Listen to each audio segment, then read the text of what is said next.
Good morning, everybody. It's a pleasure to be here today and to talk to all of you about something that I absolutely love, that has been part of my life for many, many years, which is marketing and communications. And I've had a marketing firm for about 35 years now, so I think I can stand up here with some sense of expertise and experience in it and talk to you a little bit about why it matters. And then I've also been an investor. I've run a venture capital fund for the last 6 years, and so I'm going to bring those two things together for you to talk about why communications and marketing and investing are all really about the same thing. And that's what the speech is going to be about. Now, we all have access, as you just heard, to a very handy app. So I have to ask a question. So here's my first question for you. Is marketing a waste of time and money? Simple question. And be honest. Feel free to be honest here.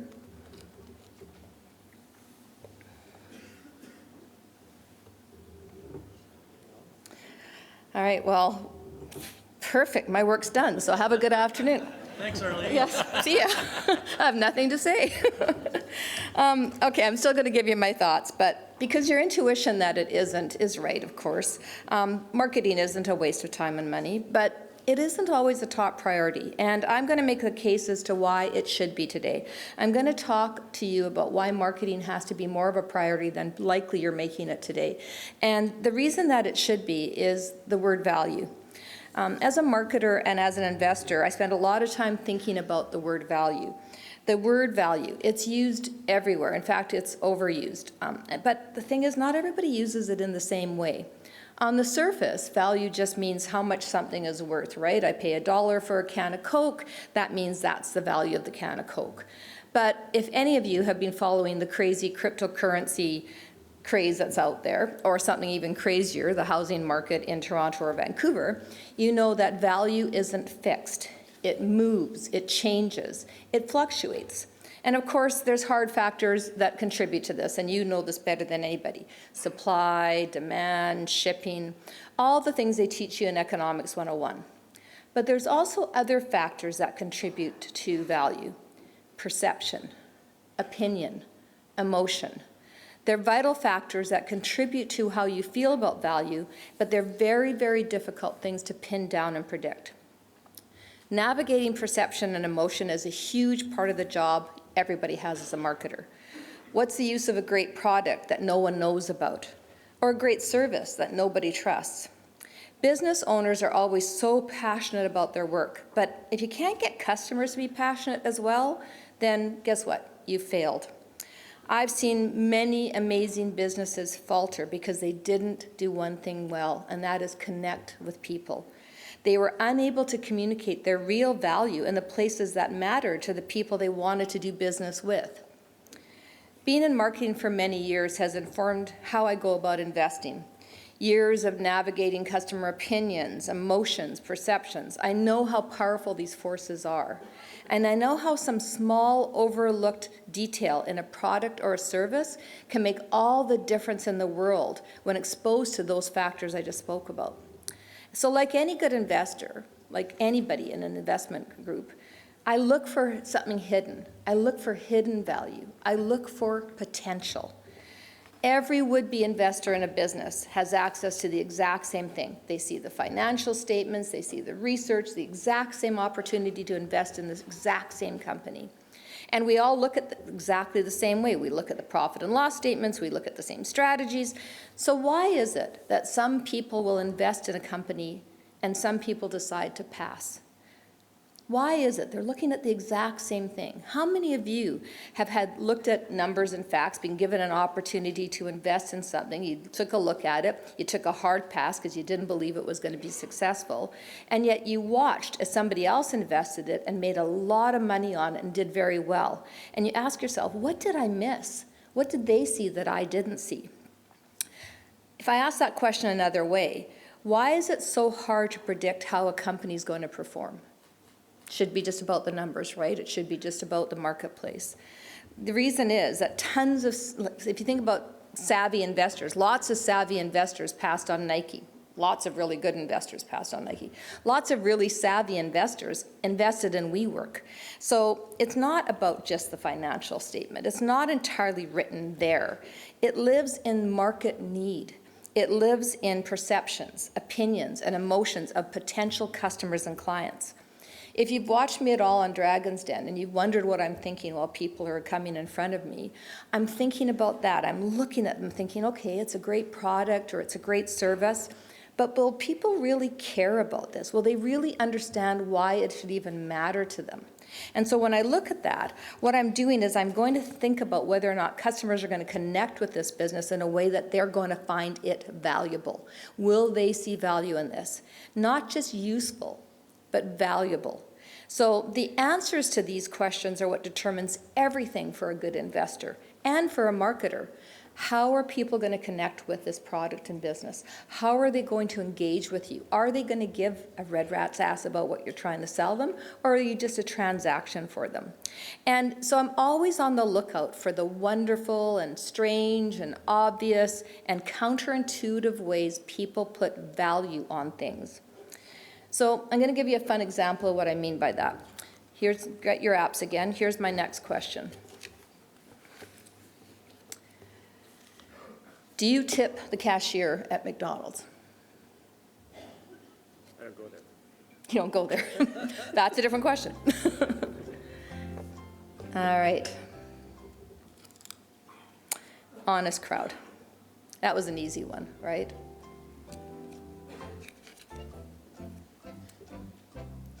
I don't think we need to keep going. I think we have a clear no, you don't. Why is that? Why don't you? Why do we tip a waiter in a restaurant, but not a cashier at McDonald's? I get to travel all over the country, and I ask this question a lot. Why do you not tip the cashier at McDonald's, but you do tip the waiter? And I get a lot of different responses. People say to me, it's because, like, listen, Arlene, the waiter, it's physically hard. They are on their feet all day. They walk around, they carry drinks and plates, and they're, you know, they're busy, they're very engaged, you know, they're doing a lot of stuff to get my food to me. And the cashier, well, the cashier just stands there. The cashier doesn't work hard. But if you've ever watched somebody at a shift at McDonald's and really paid attention to what they're doing, you'll see how wrong that assumption is. They're actually incredibly hardworking. And what they do is stressful because they have a lot of demand on them. Some people, when I ask them that question, say, well, Arlene, it's because the waiter, you know, I can take a lot of their time up, so they can only serve 1 or 2 tables because I'm taking a lot of their time. So basically, I'm paying for their time. And, you know, that's why I have to tip them, because they can only serve as many tables as I let them serve, given how much I demand from them. But we've also been at McDonald's and seen people in line and who hem and haw and take a lot of time, and who actually stop the cashier from being able to take a lot of transactions at the same time. So that doesn't really hold water.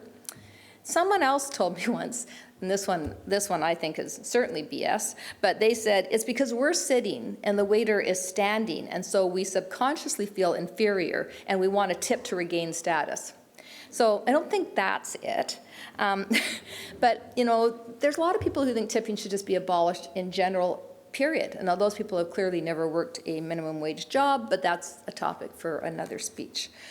This question, of course, isn't really about food service. I'm not talking about McDonald's or, you know, food service and being a waiter. It's about how we understand the value of a service.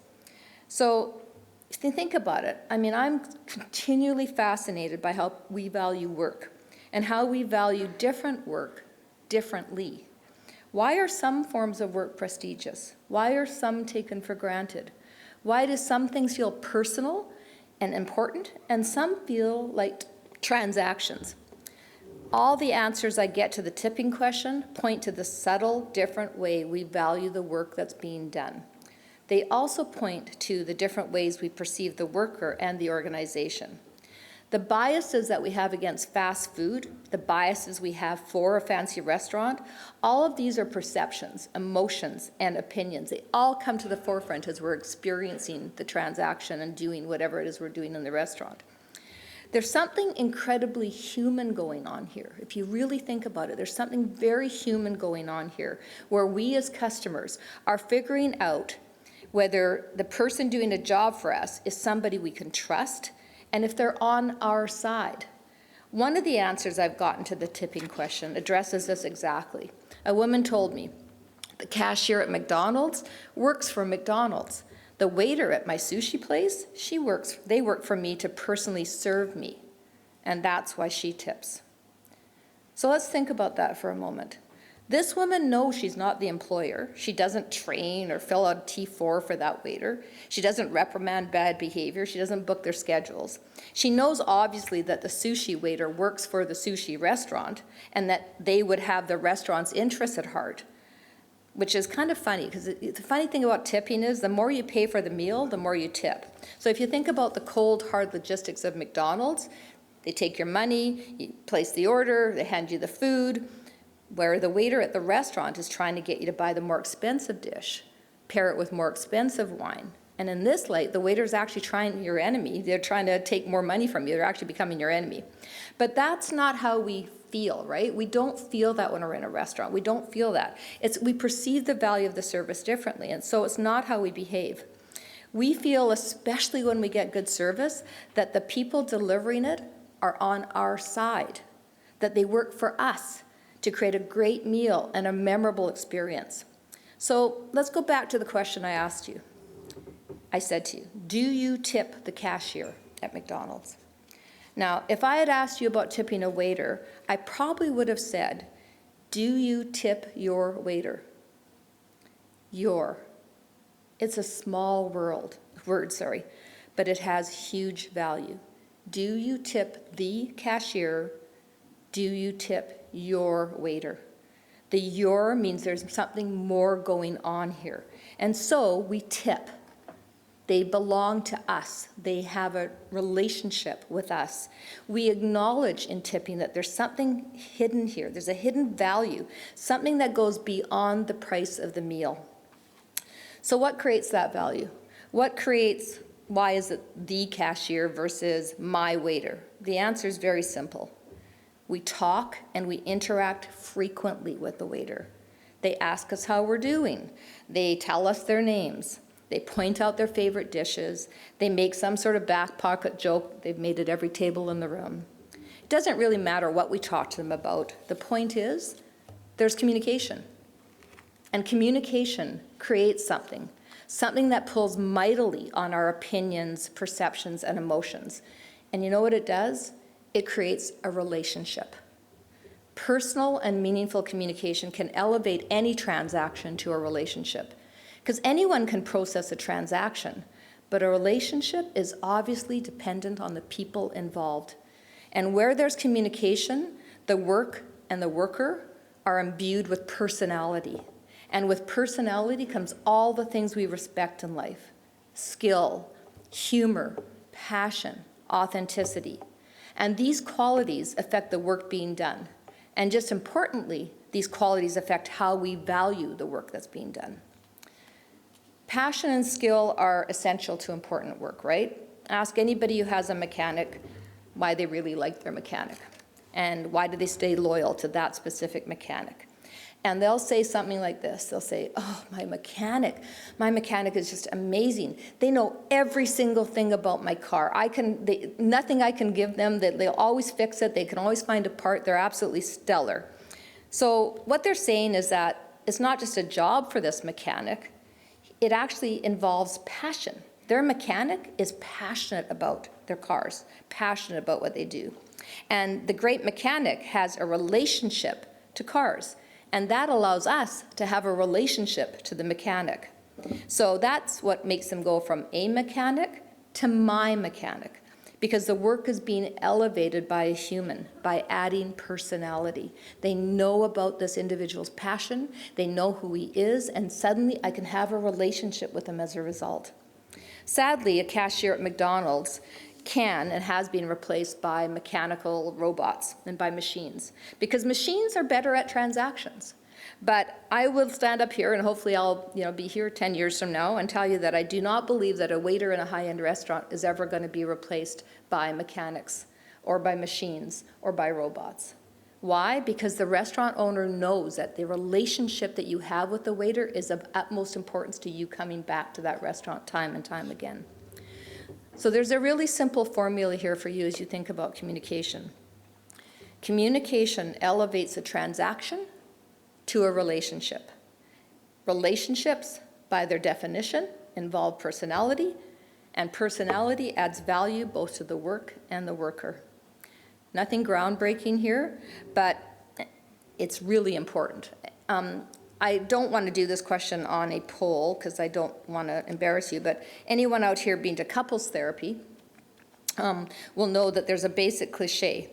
The key to a good relationship is communication. Communication is the water and sunshine that lets relationships blossom and grow.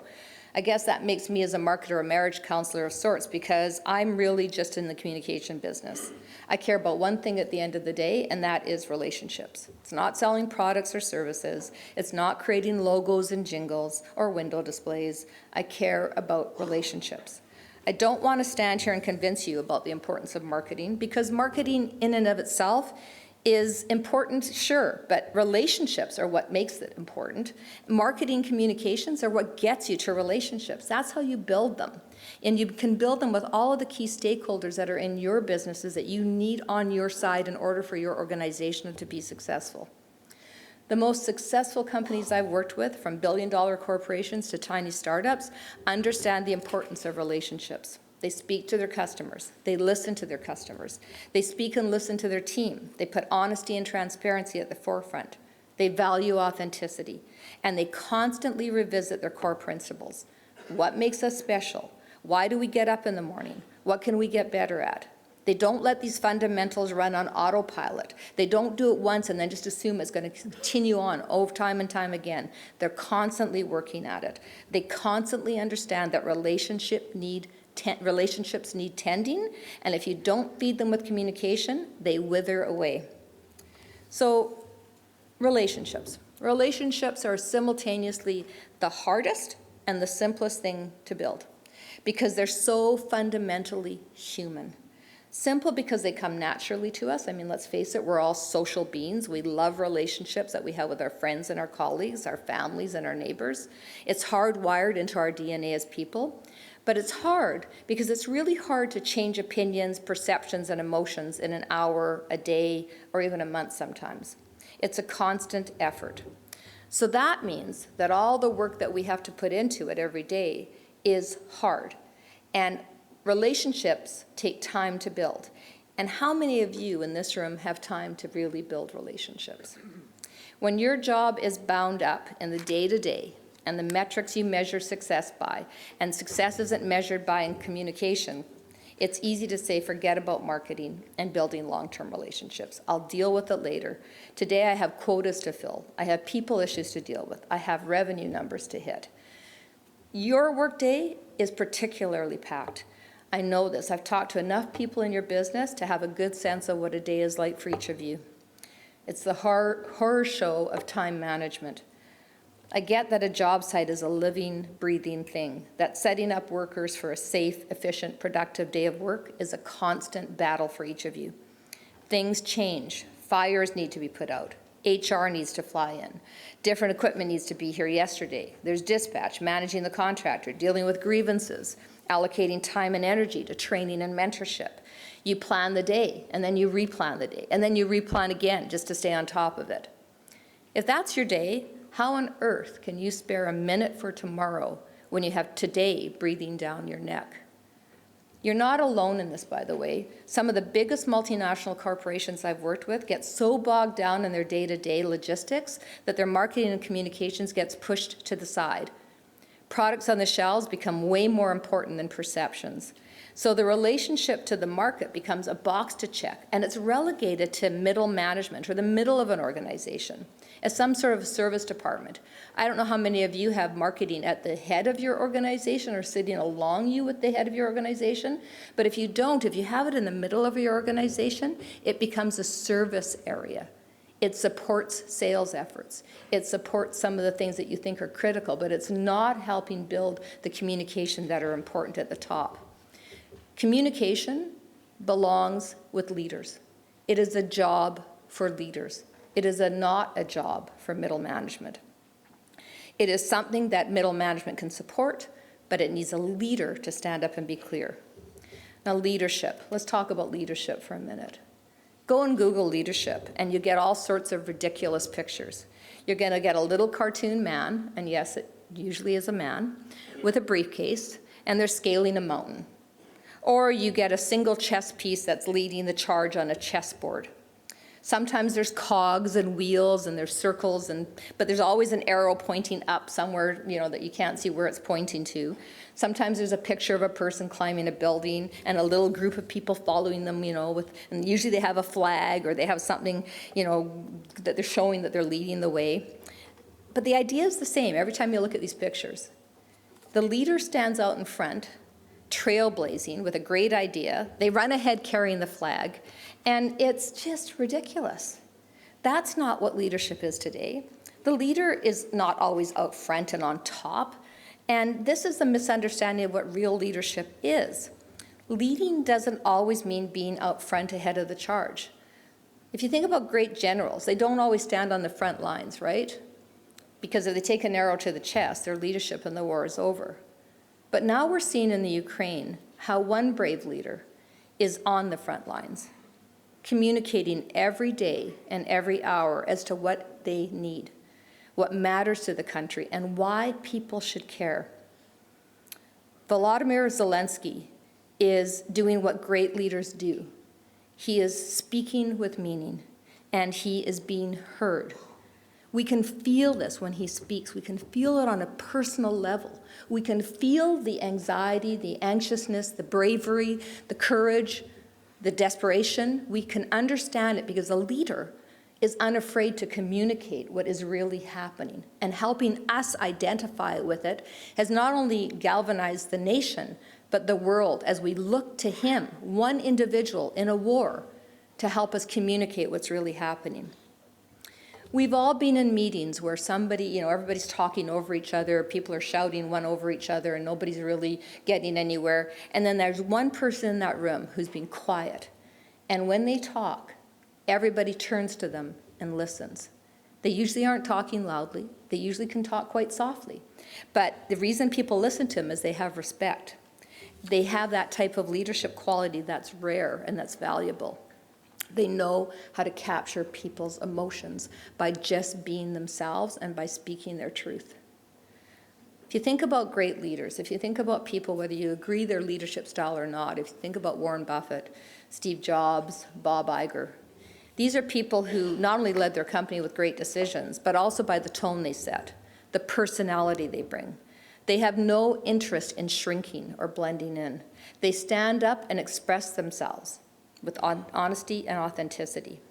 So it's very easy to chalk that up to God-given charisma, to say, yeah, they can, because look at, they've got great charisma. But if you dig into the history of any of these leaders I just mentioned, you'll see just how much time and effort they put into their, quote, natural talent. They cultivated it, they honed it, they crafted it. Steve Jobs chose black turtlenecks because he wanted to not blend in, he wanted to stand out. Now, maybe the choice of a sweater is a ridiculous thing to focus on, but listen, Apple was and is a very hectic company. There were no doubt hundreds of times and that Steve Jobs was facing hundreds of fires at any given point in his career. But he understood and presented himself in a way that was integral to building the value of his company. Why? Because he was building a relationship with real communication. He stood on stage and voiced his passion, his personality. Listen, the black sweaters and the glasses, they were part of that. It was all about building a quirkiness, a mystique to the company. He created a relationship. He didn't rely on marketing and bells and whistles and ads. Sure, he had all those things, but he really understood that people invest in people. That when you invest in a company, you want to invest in the people behind it. Communication was and still is deep at the heart of Apple. And Steve Jobs was super successful at it. The value he added to the products and services was immense. You still think, I bet, of Apple products as works of art. You trust Apple. I don't hear people talking about Motorola the same way they talk about Apple. Why is that? Because Apple formed a relationship with its customers. It started at the top. It started with Steve Jobs, with authentic, passionate communication. Now, Apple's worth $2.8 trillion today, not because Steve Jobs wore a black turtleneck, but every single aspect of what he did laddered up to the success that he wanted to see. He thought about how he communicated from every single aspect of what he did. You personally don't need to cultivate a larger-than-life personality to be a successful leader. But to be a successful leader, you must put time and energy into communication. How people understand you and your team, how they relate to your unions, depends everything about how they value you. It's not just sales. It's not just booking jobs. It's about being partners, about hearing a voice, about having a voice, and being heard. It's about being trusted. Trust is the cornerstone of a healthy relationship. Do you want to work with people and companies who you trust and who trust you? Because when you have trust, you have understanding. They know you, they get you, and they will be partners with you, and they will listen to your solutions. With trust comes a seat at the table, and this is so important. With trust comes goodwill, and you need to bank goodwill, because at some point there could be a crisis happen where you need to draw on that bank of goodwill. A good example was in 2008 when a listeria contamination at Maple Leaf Foods plant led to 22 deaths and hundreds of illnesses. I don't know if you remember that, but it was a disaster for the company. Sales plummeted, the public were rightly outraged. Then the president, Michael McCain, went on camera and he delivered a sincere, heartfelt, and personal apology. He took responsibility. It was simple and to the point. It wasn't fancy, and if you read the transcript of the apology, nothing really stands out. But when you watch the video, what's clear is that he's giving a real apology, and it's a human apology. And it gave, at that moment, a face and a personality and a heart to the company. And because of that, it became much easier to not hate the corporation because there was a person that was delivering the message. And it changed the course of the crisis. The human face of the company helped form a relationship, and people started to forgive. Now, if that can happen, if the same things that can happen there help to deliver and continue having people do business with the McCain Foods, then this can happen anywhere. So even though products were being recalled and people were being hospitalized, this new relationship began to affect the perception of the business, and people were willing to allow the tragedy to not become something that stopped them from doing business in the future with the organization. I don't want you to wait for a crisis. If you wait for a crisis to think about communication, it is too late. You will not be able to build trust that quickly. You will not be able to regain consumer or your industry trust. You have to build it over time. It takes strong, honest, consistent communication. To build that trust, you need to take charge of the voice of your organization. You have to put the time, energy, and resources into expressing what you stand for and what you believe in.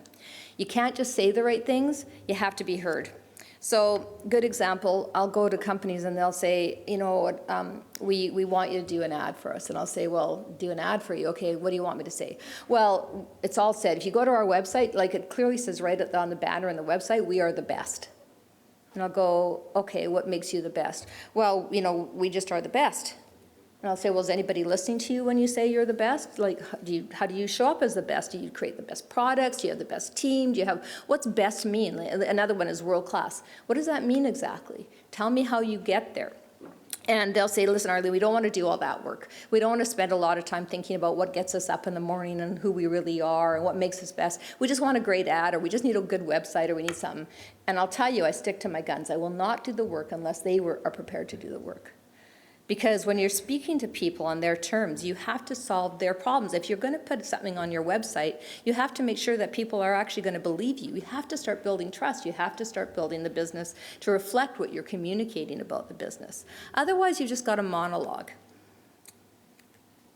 Leaders set the tone not just externally, but they set the tone internally as well. and I'm sorry, this may be a bad joke, but there's an old joke about unions. 5 workers, 6 opinions. Everyone's got something to say. And in a field of work as hard as yours, people get stressed out and frustrated really quickly. I'm pretty sure that you have members who are cynical and bitter. I'm pretty sure that when you do put up your website and when you do put up any sorts of communication, you get flooded with a bunch of potentially angry responses or people trying to talk to you and saying things that you really don't want to hear, and you're mad because you took all the time to put the website up and all they're doing is using it as a way to tell you what's wrong with you. There's a reason for that. That's the only place they can communicate to you. If you don't communicate to them in multiple ways, if you don't have multiple avenues of a dialogue happening, you can bet that they will use the one place that they can speak to you in a way that you don't want them to. And you can't be surprised by that. You have to invite a conversation. You have to invite a dialogue, and you have to focus on that. I'm pretty sure that most people don't want to complain. They don't want to be bitter. They don't want to go online and vent and use that as the place that they talk to you. But if that's the only place they think they can, they will. What I do believe about people is they want to be part of a winning team. They want to row together. They want to take pride in their work. They want to be in a healthy relationship. They want to feel taken care of. Basic, fundamental human stuff. They want their leaders to say the words that matter, to set the pace, to set the standard, and to set the tone. And they want you to demonstrate care over and over and over again. People will respond to that. They will champion you. They will rally around you. When they realize that there's more than one channel of communication to you, they will start to dialogue with you and they will start to trust you. What I do as a marketer is to help people communicate. I don't ever tell anyone what to say. I can't. It would be inauthentic for me to say this is what you should say. So when we work with a new partner, we try to find out, as I said, what's the DNA, what people are really caring about in their business. And then I tell the leaders to stay, focused on that. In the old days, we used to say in marketing, stay on brand, stay on message, make sure you don't sway off of this communication point. Now I say something different. I say, stay real, stay true to yourself, stay authentic. Those are the communication tactics that people listen to. Communicate with personality, humanity, and realness. I want to tell you about leadership and how I learned the most important lesson I ever learned in my life about leadership on the front lines of the war in Afghanistan.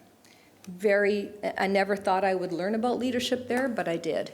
And as I'm talking about leadership with all of you, and as all of you are leaders, I think it's an important story to share because there are some great takeaways that I learned there that I think might be of value to you. So I got the opportunity, because of Dragon's Den, to go to the front lines of the war 7 times. I visited our Canadian Armed Forces on the front lines around in Afghanistan. I went to Iraq, I went to Iran, I went to all over. And the story I'm going to tell you is the time that I got to go with General Walt Natitchuk, who was our chief of staff at the time. And they had chosen a group of Canadians to go over. There was about, 30 of us, I guess, and we went over there, and our job was to visit the troops and to build morale. We were there to talk about how much Canadians appreciated our troops and to talk about that they mattered and just to give them a sense of home because they were in Afghanistan on the front lines. And as we were there, we were in Kandahar, we were on the base in Kandahar, and as we were there in Kandahar, one of the head of PR, the public affairs lead for the general came over and said, listen, the general wants to take, 6 of you out to the front lines to visit the troops on the front lines. We were in Kandahar, we were on the base, we were protected, we were, in the most protected place you can be in a war. And they said, but the general wants to take 6 of you to the front lines to visit some of the forward operating bases. And they said, you know, you're going to know if the general's asked you to go, because when you go back to your bunk, to your tent, there'll be a backpack there. And if there's a backpack there, just pack enough stuff for a night, because once we get you out to the front lines, we don't know if we can get you back that same day, because there could be ground-to-air missiles, and we might have to let you stay on the base. And I was listening to this, you guys, and I was thinking, whoever's going on this is nuts. Like, I sure hope I don't have, like, first of all, I didn't think, they'll never put a backpack in my room, because I was one of the only women there. And, you know, I thought, there's no way I'm gonna go out there. And so I was walking back, and the public affairs officer was walking behind me, and I thought, why is she following me? And as I'm, you know, I get to my bunk, and I sit down, and sure enough, there's a backpack there, and she says, listen, Arlene, the general would really like you to go to the front lines. And I said, why? Why would the general want me to go to the front lines? Like, you've got they had hockey players and football players and musicians. They had all these really famous people. And she said, well, listen, you know, there's very few women that visit the front lines. So we would really like to have a female, and you would be like a really great mother figure. Right? Right. Just what I wanted to hear. So she said, there's three things I have to share with you. She said the first one is you can't call home to tell your family you're going to the front lines, because we have to keep it secure. We can't have any air transmissions about this. We can't let people know, because we want to make sure everybody's safe. The second is you have an hour to decide. And the third thing is that, you know, when you're on the base, your government insurance covers you, but when you go to the front lines, there is no insurance. And so you have no insurance if something happens.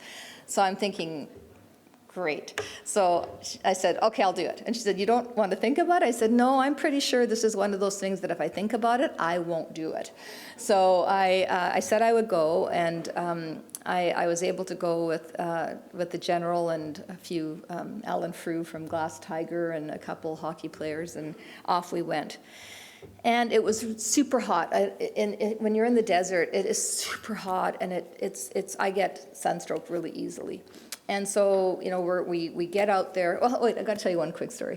So before we leave, we go out to the airstrip. Kandahar was one of the busiest airports in the world. It had F-18s, freight, like all sorts of aircraft landing and taking off all the time. We get out to the airstrip, and there was 2 Black Hawk helicopters there, because our Chinook helicopters were being deployed, and so we'd used some American equipment. And so we're getting into these helicopters, which were pretty interesting in itself.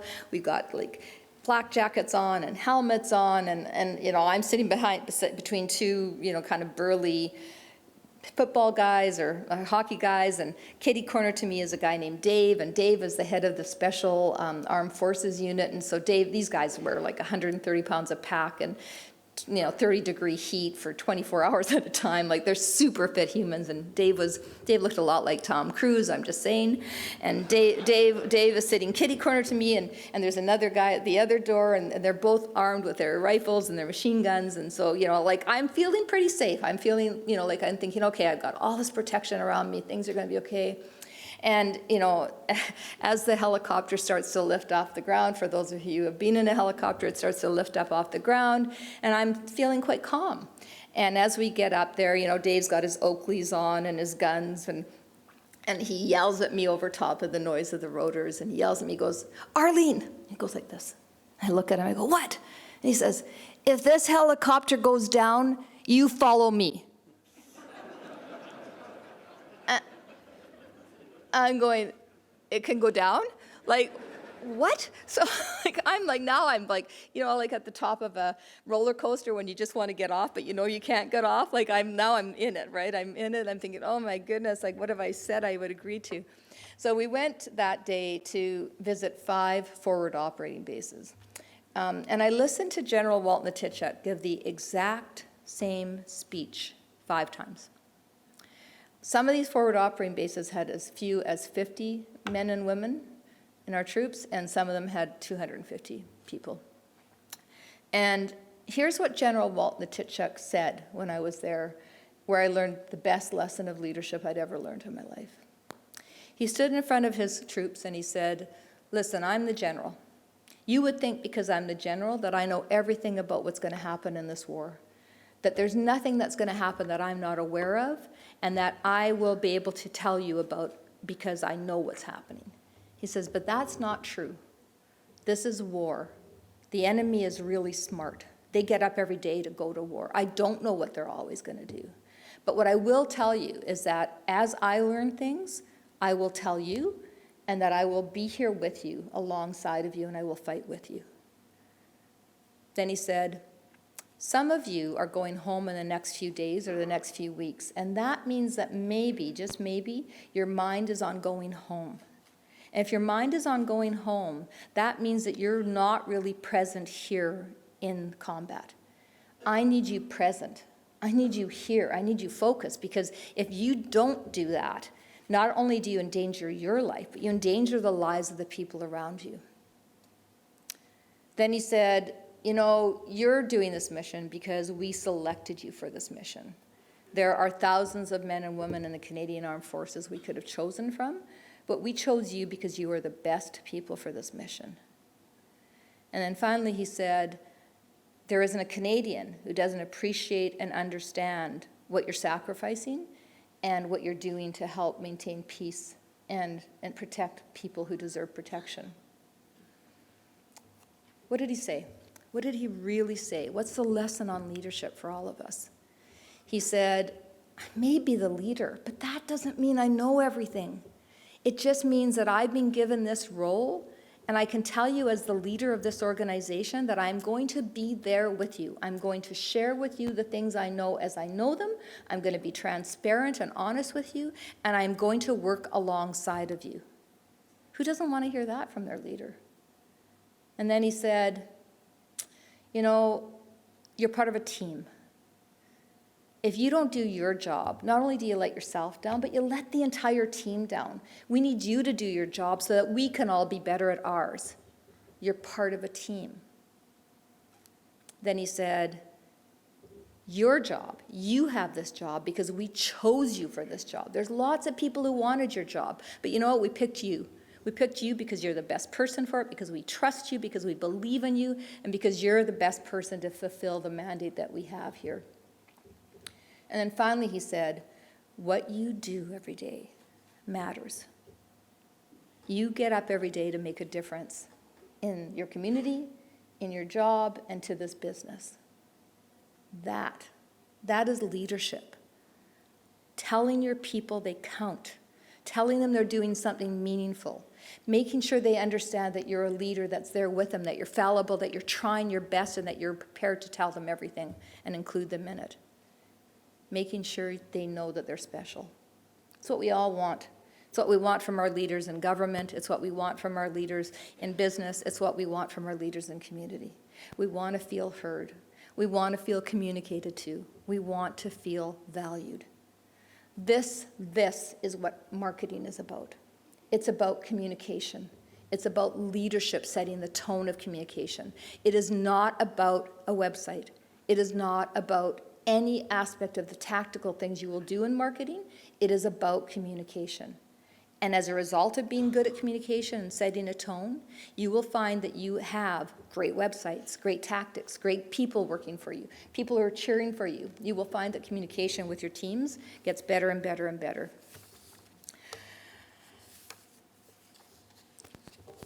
I want to end with just saying that I believe that any one of you know how special your unions are. Ultimately, you make your union special. You know your members. You know your organizational skills. You know exactly what you add to a job. So communicate it. Communicate it again and again. You will get sick of the message long before the people you're speaking to will have even heard it. Be honest with your communication. Keep going back to what made you get in this line of work in the first place. Keep talking about the value you bring to the industry. Keep trumpeting the support you bring to your members. Don't delegate and relegate communication. Be leaders. Pick up the megaphone and speak. And keep speaking over and over and over again. I promise you that the time and energy used will come back to you in the form of real, lasting, trusting relationships. And that is the most valuable thing of all. Thank you.